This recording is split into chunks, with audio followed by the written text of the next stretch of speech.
Hello everyone, and welcome to episode 28 of the CWA, the Real World Draft Series, here on the channel, as we have quite the six-man main event.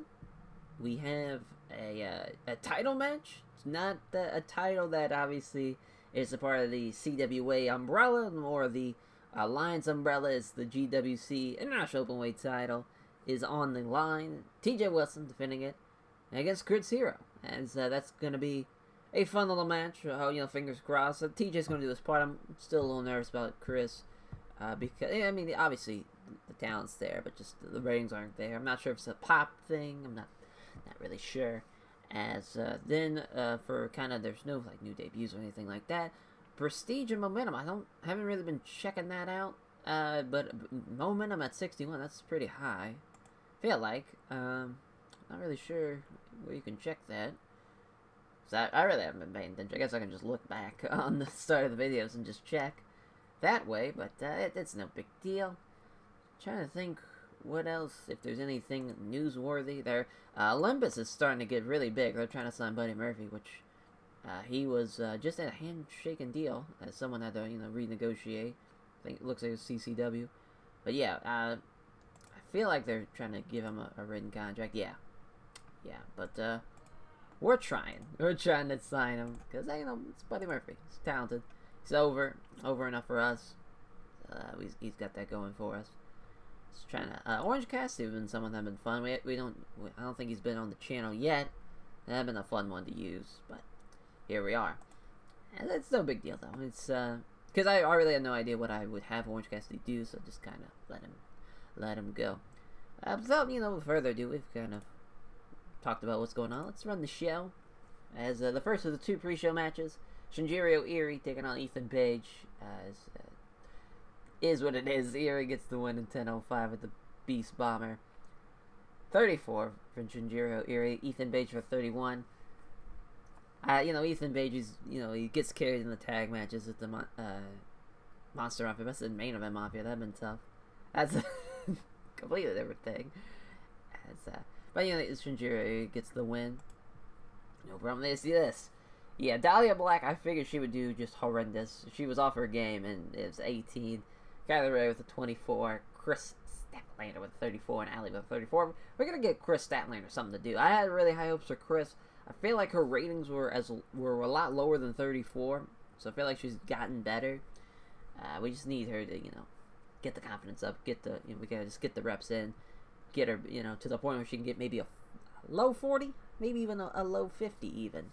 But I think she could do it. I think if we get the talent, because she has the talent, we just got to get something going with her. We just got to book to our advantage and just keep her going. Just keep booking her and get her experience up and all that.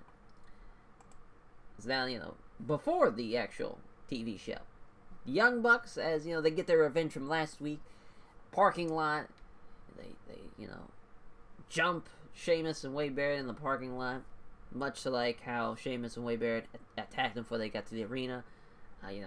Just super kicks and fucking Meltzer driver off the Nick does a fucking flip off a car into a Meltzer driver on the concrete. Stuff like that. That's just, fun little Young Bucks beat down on Sheamus and Barrett. As they get their revenge. There's Stampede TV intro, of course. As we start off with a contract signing for the Pac Bryan Danielson matchup that's happening at BC Beatdown. As usually we do this before the go homes, but we already have the match pretty much set up and ready to go. Put the pen to paper as we have our title matchup. Pac taking on Bryan Danielson 1-on-1. Should be a hell of a contest. Can't wait to see how that goes. As Brett leaves the backstage area, Sasha and Trish, they were supposed to be off screen. Don't mind that. As after that segment, he's seen runs into Candice LeRae, and he tells Candice, that he was impressed by her performance. He was impressed by the way she handled herself, and she was more impressed, or he was rather more impressed that Candice LeRae, fucking pronouns, as I'm getting all tongue-tied here, as Brett is impressed by Candice LeRae for not wanting to take the fucking low road, the easy way, end up beating Trish with the help of Sasha. Her refusing to. That shows her character, shows her morale, and it shows that she is the better woman out of Sasha Banks. And and she might have lost to Trish. She might have lost her debut, but she is now in the title match. It's gonna be a triple threat at BC Beatdown. Candice LeRae, Sasha Banks, and Trish. Trish doesn't get her one-on-one rematch. That's have to maybe have a word with Brett about that. But Candice LeRae gets thrown. I guess really thrown, thanks to Brett and thanks to her, the way she handles herself.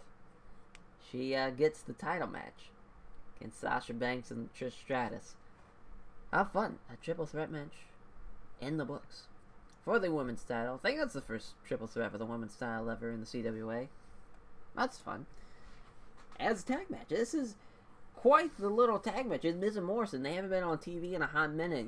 They lost to Sheamus and Barrett at the Slammy Showdown for the Rocket Show, and then have been off TV since. Kayfabe wise, they're filming a TV pilots. That's why they haven't been on the TVs. But they beat TMDK here, as with the Moonlight Drive for John Morrison, 948. Obviously 66 from John Morrison, 65 from The Miz, and then Mikey Nicholls, Shane Hayes, 644. Yeah, a lot of green for the Miz and Morrison team. As this is just an angle. Again, Brody Lee was supposed to be off screen here. That's alright, as Brock Lesnar, he's here to take out the big effing rig. He's with Tommy Inn, he's with Brody King and Father James Mitchell. As Father James Mitchell's kind of talking to Tommy Inn, he's talking to Brody King in the Dark Order locker room, and then just fucking burst into the fucking doors, Brock. And he's just kind of just in a pissed off mood, Brock is. It's like, I'm tired of this motherfucker, this big effing rig, Brody Lee. If you guys don't want to take care of him, I'll take care of him. Now they have, and that's why he's here, as it's going to be a six-man match. It's Brody King, Tommy Inn, and Brock Lesnar taking on the team of Brody Lee and Sami Zayn, Kevin Steen. That's a hell of a six-man team of the Brody Lee, Kevin Steen, Sami Zayn team. As Brody King and Tommy Inn, they probably won't do as well as Brock will. Brock's going to carry his load for sure. As the title match, the GWC International Openweight title match, TJ Wilson, Chris Hero. TJ gets the win rather in 9:30 seconds. I was just gonna say it makes his defense number one. GWC International Openweight titles. I got a 54. Yeah, I was hoping for a little bit better, especially in this spot. It's technically the co-main, but he has an angle afterwards where he's just saying to Renee Young that he's gonna make the GWC International Openweight Championship the best and most prestigious title in the world. And and that didn't go over well. TJ couldn't fucking he couldn't go off script, and Renee couldn't go off script.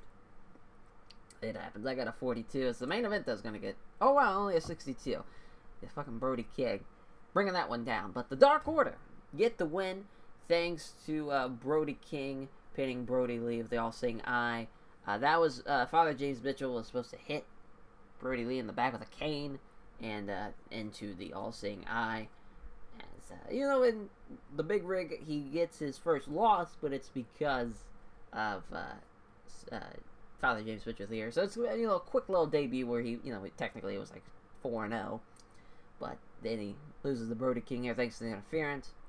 As then seeing that Brody Lee actually outperformed everybody in the match, that's wild. Was not ready for that. Brock Lesnar with a 67, 66 from Sami Zayn, and Kevin Steen 68. Yeah, that's a hell of a six-man. Hell of a six-man team. Tommy in with a 50, 42 for Brody King. Yeah, Brody Lee with a 71. Was not ready for him to be the fucking top guy in the match, but he's top guy for sure. The big effing rig. It's the goddamn man. But he takes the fall there to Brody King. As what will be, as I got a 62. Lost Pop is what it is. As that will do it for this episode. But for the next TV, the Go Home Show, it's going to be Brody versus Brody. Brody King, Brody Lee, one-on-one. No fucking gauntlet match. Hopefully, maybe there'll be no people at ringside. We'll have to wait and see how that goes. If that'll be a thing Brett wants to do. But not, basically, that is at least on paper going to be the main event. Maybe there'll be something better or, something else. But that is, for sure, the match is going to have the big marquee matchup, if you will. So, yeah, thank you all for watching, and we will catch you guys next week for more CWA action. That's the go home show before BC Beatdown. Take care, everyone.